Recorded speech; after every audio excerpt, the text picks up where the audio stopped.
جماعت اسلامی پاکستان اور سابق پارلیمانی لیڈر لیاقت بلوچ نے ملک میں سیاسی و معاشی استحکام کے لیے بروقت صاف و شفاف اور غیر جانبدارانہ قومی انتخابات کے انعقاد پر زور دیتے ہوئے کہا ہے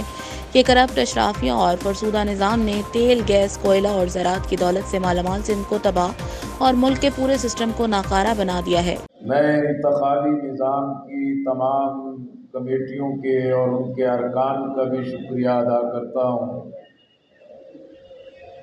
کہ جنہوں نے اس انتخابات کی تیاری کے آغاز کے لیے پرعزم جذبات کا اظہار کیا ہے۔ الحمدللہ اس پورے پروگرام میں جناب